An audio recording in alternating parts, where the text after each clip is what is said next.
तो दोस्तों आज हम फिर से आपके लिए लेकर आए हैं देश दुनिया की तमाम ताज़ा बड़ी खबरें। सबसे पहली बड़ी खबर में आपको बताएंगे दोस्तों कि यूपी मदरसा एक्ट को लेकर सुप्रीम कोर्ट से योगी सरकार को लगा झटका। यूपी मदरसा एक्ट को सुप्रीम कोर्ट ने माना सही, 16,000 मदरसों को मिलेगी अब सरकारी मदद। पलटा हाई कोर्ट का फैसला, योगी की उड़ी नींद। हिजबुल्लाह से जंग लड़ते हुए इजराइल का हुआ बुरा हाल, धार्मिक कामों में लीन यहूदियों को भी सेना में करने लगा भर्ती। इजराइल के लाखों सैनिक हिजबुल्लाह ने मौत के घाट उतारे। पैगंबर मोहम्मद साहब पर विवादित बयान देने वाले रामगिरी महाराज ने माफ़ी मांगने से किया इनकार। बोले कोर्ट का जो भी फैसला आएगा वो उनको है मंजूर। पाकिस्तान ने एलओसी के पास की शक्तिशाली हथियारों की टेस्टिंग, चीन तुर्की की मदद से बढ़ाई सैन्य ताकत। मोदी सरकार की उड़ी नींद, पाकिस्तान अब एलओसी से भारत पर कर सकता है तगड़ा हमला। महाराष्ट्र में विधानसभा चुनाव के बीच उद्धव ठाकरे का बागियों पर एक्शन, 5 बड़े नेताओं को पार्टी से निकाला, कर रहे थे बीजेपी की मदद। मुसलमानों को मारने काटने की धमकी देने वाले एक्टर मिथुन चक्रवर्ती पर टूटा दुखों का पहाड़, पत्नी का अचानक हुआ निधन, एक्टर का रो रो कर बुरा हाल। तो दोस्तों सभी खबरों को आपको एक एक कर बताने वाले हैं, वीडियो को लाइक कर चैनल को सब्सक्राइब कर दें। इसी बीच पर तो दोस्तों अगली खबर की ओर तो मदरसा एक्ट को लेकर सुप्रीम कोर्ट से योगी सरकार को लगा झटका। सुप्रीम कोर्ट ने मदरसा एक्ट को माना ठीक, योगी सरकार को लगाई फटकार। दोस्तों आपको बता दें कि उत्तर प्रदेश के मदरसा एक्ट को लेकर सुप्रीम कोर्ट से योगी सरकार को बड़ा झटका लगा है। दरअसल आपको बता दें कि यूपी के मदरसा एक्ट को सुप्रीम कोर्ट ने सही माना है।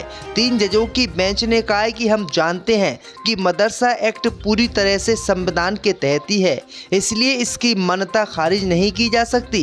दरअसल आपको बता दें कि इलाहाबाद हाई कोर्ट ने 16,000 मदरसों को खाली करने का आदेश दिया था और इन मदरसों को अवैध घोषित कर दिया था, जिसके खिलाफ मुसलमान सुप्रीम कोर्ट पहुंचे और सुप्रीम कोर्ट ने इलाहाबाद हाई कोर्ट के फैसले को पलट दिया और यूपी मदरसा एक्ट को सही माना। और अब 16,000 जो मदरसे उत्तर प्रदेश में चल रहे हैं उनको योगी सरकार को फंड देना पड़ेगा और ये मदरसे बंद नहीं होंगे। यानी यूपी मदरसा एक्ट को लेकर योगी सरकार सुप्रीम कोर्ट में हार गई है और बड़ा झटका सुप्रीम कोर्ट से लगा है।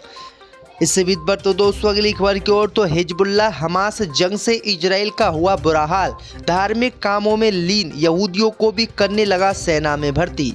दोस्तों आपको बता दें कि पिछले 1 साल से जारी गाजा युद्ध इजराइल पर अब भारी पड़ा है।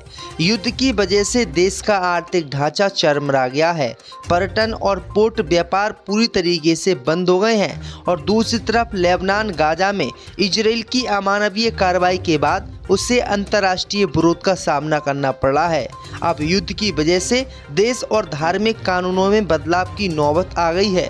खबर सामने निकल कर आई दोस्तों कि इजराइल की सरकार ने यहूदी धार्मिक कामों में लीन यहूदियों को भी अब सेना में भर्ती करने का आदेश दे दिया है, क्योंकि हमास और हिजबुल्लाह से जंग लड़ते हुए इजराइल की सेना मारी जा चुकी है और सेना की कमी हो गई है। इसी कारण धार्मिक कामों में लीन यहूदियों को अब इजराइल की सरकार ने सेना में भर्ती करने का ऐलान किया है, यानी इजराइल बुरी तरीके से बर्बाद हो गया है। इसी बीच पर तो दोस्तों अगली खबर की ओर तो पैगंबर मोहम्मद साहब पर विवादित बयान देने वाले रामगिरी महाराज ने माफ़ी मांगने से किया इनकार। बोले कोर्ट का फैसला मुझे मंजूर। दोस्तों आपको बता दें कि पैगंबर मोहम्मद साहब पर विवादित बयान देने वाले महंत रामगिरी महाराज ने अब माफ़ी मांगने से इनकार कर दिया है। उन्होंने कहा है कि वह किसी भी कीमत पर मुसलमानों से माफ़ी नहीं मांगेंगे। साथ ही उन्होंने कहा है कि वह इस्लाम विरोधी नहीं है, लेकिन जो बात ठीक है वो बात उन्होंने कही है। इसी दौरान रामगिरी महाराज ने कहा है कि कोर्ट जो भी फैसला सुनाएगा वो फैसला उनको मंजूर है। अगर कोर्ट उन्हें फांसी की सजा भी देगा तो वो फांसी की सजा भी लेने के लिए तैयार हैं, लेकिन वो किसी भी कीमत पर पैगंबर मोहम्मद साहब पर दिए गए विवादित बयान के लिए माफ़ी देश से नहीं मांगेंगे। इसी बीच पर तो दोस्तों अगली खबर की ओर तो पाकिस्तान ने एलओसी के पास की शक्तिशाली हथियारों की टेस्टिंग, चीन तुर्की की मदद से बनाई सैन्य ताकत, मोदी सरकार की उड़ी नींद। दोस्तों आपको बता दें कि पाकिस्तान ने हाल ही में एलओसी के पास अत्याधुनिक 155 mm ट्रक, माउंटेन होवित्ज़र तोप समेत कई अन्य हथियारों की टेस्टिंग की है। हालांकि इस टेस्टिंग की सटीक तारीख का खुलासा नहीं हुआ है। अधिकारियों के अनुसार इन तोपों का निर्माण एक खाड़ी देश की सहायता से चीन की रक्षा कंपनी की निगरानी में किया गया है। 155 mm SH-15 होवित्ज़र तोप की विशेषता शूट एंड स्कूट है, जिसका मतलब है कि ये तोप गोली दागते ही तुरंत अपनी जगह बदल सकती है। ये तोप 1 मिनट में 6 गोले दागने और 30 किलोमीटर दूर तक हमला करने की क्षमता रखती है। इससे LOC पर पाकिस्तान की आक्रामकता और उसकी सेना की तत्कालिक हमले की क्षमता बढ़ जाएगी। वहीं आपको बता दें कि इन हथियारों की टेस्टिंग से मोदी सरकार की नींद उड़ गई है। इसी बीच पर तो दोस्तों अगली खबर की ओर तो महाराष्ट्र में विधानसभा चुनाव के बीच उद्धव ठाकरे ने बागियों पर लिया एक्शन, 5 बड़े नेताओं को किया सस्पेंड।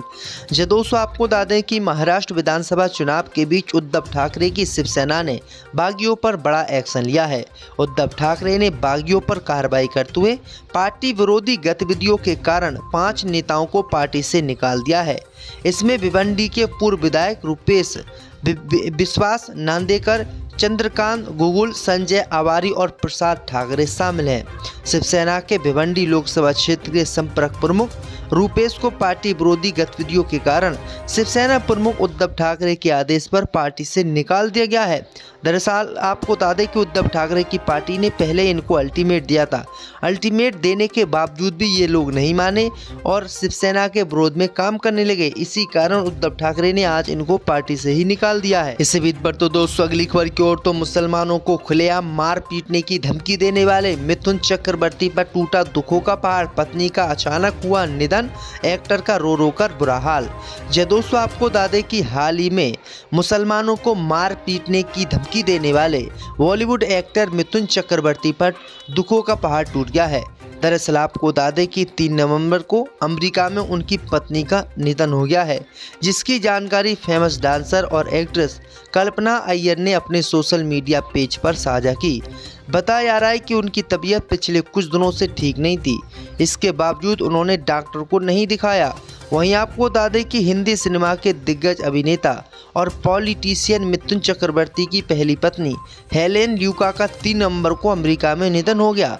दोनों ने 1989 में शादी की थी, लेकिन शादी सिर्फ 4 महीने चली थी। उसके बाद उनका निधन हो गया था, माफ़ कीजिएगा तलाक हो गया था। वहीं आपको बता दें कि तलाक के बाद वो अमेरिका शिफ्ट हो गई थी और मिथुन चक्रवर्ती भारत ही रहे थे और आज उनकी पत्नी का निधन हो गया है, जिसके कारण मिथुन चक्रवर्ती का रो रो कर बुरा हाल है।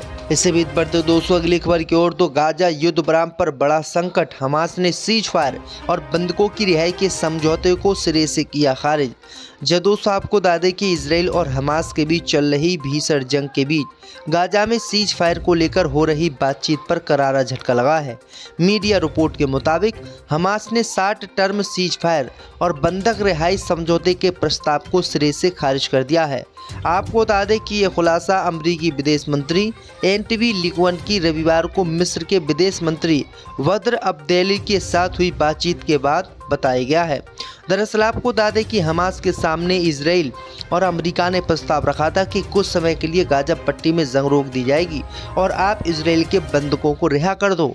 हमास ने इस मांग को सिरे से खारिज कर दिया। हमास ने कहा कि अगर इजराइल पूर्ण रूप से जंग गाजा पट्टी में रोकेगा तो वो इजराइल के बंधकों को छोड़ने के लिए तैयार हैं, अन्यथा वो किसी भी कीमत पर इजराइल के बंधकों को नहीं छोड़ेंगे। इससे बीच पर तो दोस्तों अगली खबर की ओर तो इस्लाम का शासन हिंदुस्तान में होगा शुरू।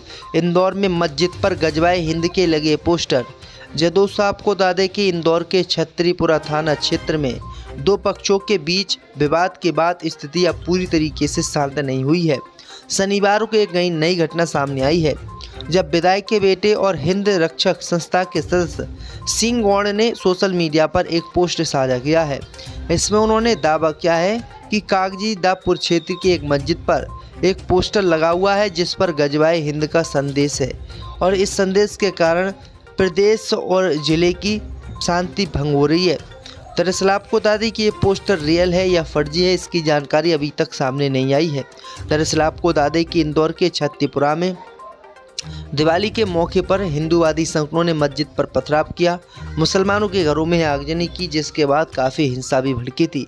और इसी हिंसा के बीच अब मस्जिद पर जो है गजवाए हिंद के पोस्टर लगे हुए हैं। इसमें कितनी सच्चाई है ये अभी तक सामने नहीं आई है। इससे बीत बढ़ते दोस्तों अगली खबर की ओर, तो गाजा युद्ध विराम पर बड़ा संकट, हमास ने सीज फायर और बंधकों की रिहाई के समझौते को सिरे से किया खारिज। जब दोस्तों आपको बता दें कि इजराइल और